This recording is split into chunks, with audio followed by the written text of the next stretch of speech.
Okay, let's unpack this. Sometimes the most common objects we use every single day, they hide surprising depths. You think you know them, but then you look closer and there's this whole world of nuance. Definitely. So today, we're doing a deep dive into something most of us tea drinkers probably, barely think about. The tea kettle. Right? Seems simple. Exactly. Just boils water, right? Yeah. But what if understanding it better could actually genuinely elevate your whole tea experience? Oh, it absolutely can. You're spot on. It is so much more than just a pot for boiling water. Really? How so? Well, the kettle is foundational because water temperature is honestly incredibly crucial. Oh. It directly impacts the flavor, the aroma, everything, the whole quality of your tea. Right. I've heard that about different teas needing different temps. Precisely. Think about it. Different compounds in the leaves, they extract best at specific temperatures. Too hot for a delicate green, you get bitterness. Yeah. Been there. Too cool for a robust black tea, you just won't get that full flavor, that richness. So, yeah, temperature really is key for a great cup. That makes total sense. And honestly, it's probably something I've overlooked for, years. A lot of people do.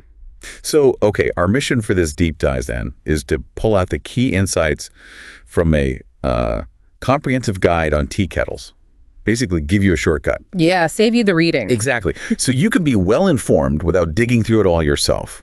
We're going to look at the different types, the materials, key features, and crucially, how to pick the perfect one for you and how to look after it. Sounds good. So let's start right there. Why does a good kettle matter? Maybe more than we think. We touched on temperature, but how does the kettle itself play into that? Well, beyond just hitting that ideal temperature, which is paramount, like you said, the kettle's design helps you achieve it efficiently and maintain it or pour it correctly. It affects the whole process, not just the end result. It's about the ritual, too. I get that.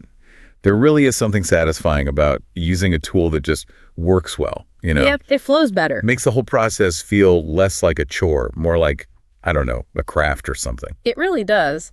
And when we start unpacking the different types of kettles, you'll see the choices out there. Each one fits a slightly different need or style. Okay, let's dive into those types then. For many people, the first image is probably that classic stovetop kettle, right? The traditional workhorse, yeah.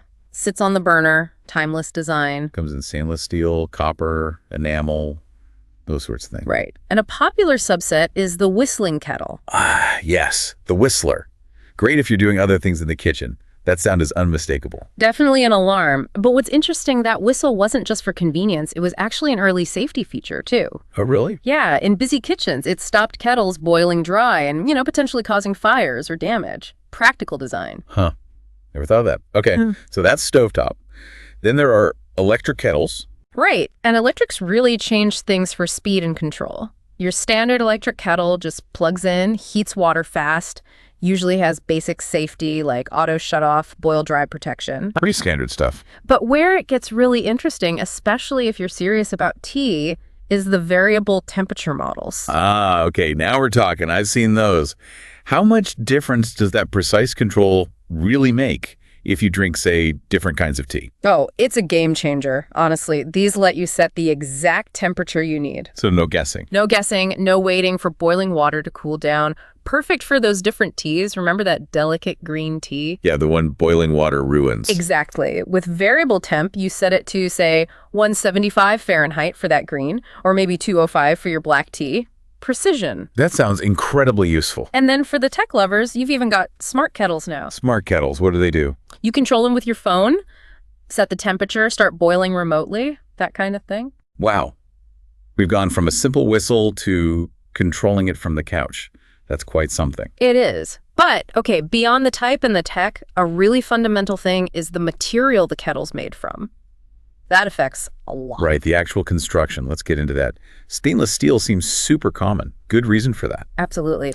Pros are it's really durable, resists rust, easy to clean, holds heat well. Cons? Can be a bit heavier, sometimes more expensive than other options. Okay. What about glass kettles? They look cool. They do. You can see the water heating up, which is kind of nice. And importantly, glass doesn't add any flavor. It's a plus. Big plus. Yeah. Downside is obvious, though. They're fragile. You drop it, it's probably done for. Yeah, definitely a concern for someone like me. Okay, copper. Those often look stunning. Gorgeous, right? Copper heats up really quickly and evenly, too. But There's always a but. they need regular polishing to keep that shine. They can be pretty pricey. And traditionally, they needed a lining, like tin or stainless steel. What's that? To stop copper leaching into the water, especially if your water is acidic. Modern ones are usually lined properly now, but it's worth knowing. Good point. And ceramic or porcelain? More about style there. Often, yeah. Lots of stylish designs. They hold heat well, don't impart flavors like glass. Downsides. Can be heavy, and they're prone to chipping or cracking if you knock them. Right. Last one, cast iron. Like those Japanese teapots. Tetsubin, yeah. They're amazing for heat retention. Super durable, beautiful traditional look. Heavy.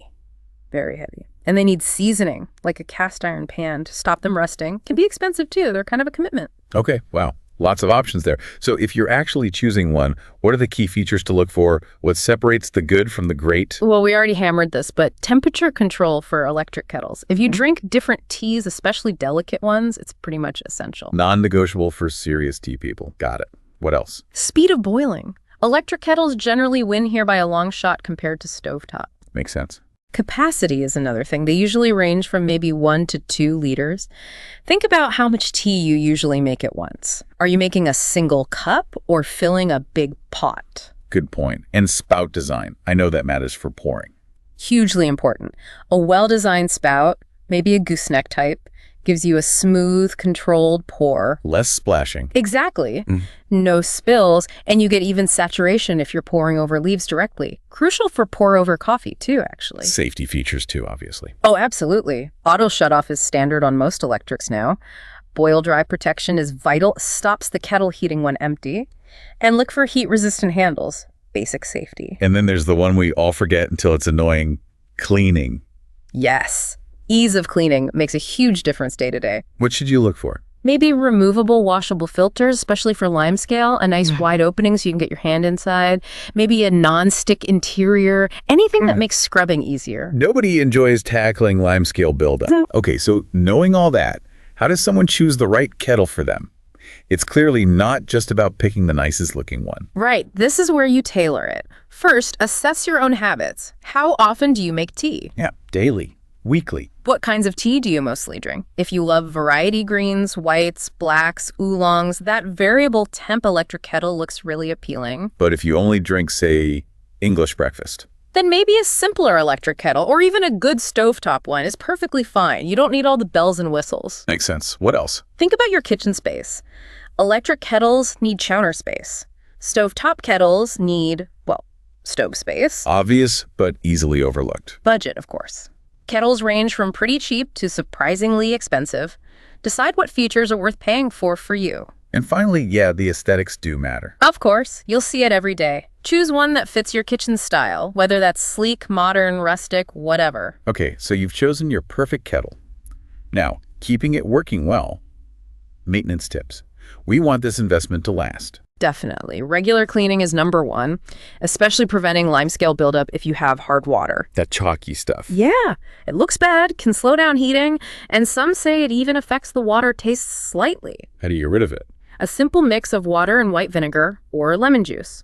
Boil it up, let it sit, rinse well, works wonders. Good tip. Anything else?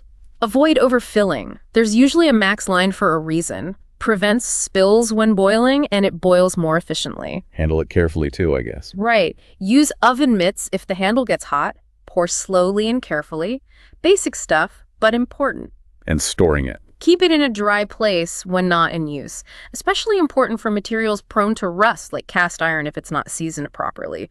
Just common sense care extends its life. Okay, let's maybe give people some inspiration, spotlight a few specific kettle examples, just to illustrate what we've been talking about. Sure. For instance, the Fellow Stag EKG electric pour-over kettle. You see this one a lot in specialty coffee shops and with tea enthusiasts. Why that? Precision temperature control, that elegant gooseneck spout for pour-overs, and just, well, style. It looks great. Okay. What's another one? Maybe the Cuisinart Perfect Temp electric kettle. the CPK-17 model. It's really versatile. Has 6 preset temperature buttons. So easy settings for different teas. Exactly. Super handy if you don't want to dial in an exact degree but want the main presets covered. How about a classic look? The Le Creuset enamel-on steel whistling tea kettle. Classic stovetop design, that whistle, but modern build quality and loads of color options. The colorful ones. Yeah. And for stovetop pour-over, maybe the Willow and Everett Gooseneck kettle. Stainless steel, precise spout, good value. No more. The Hario V60 Buono pour-over kettle. Another favorite, especially in the coffee world, but great for tea too.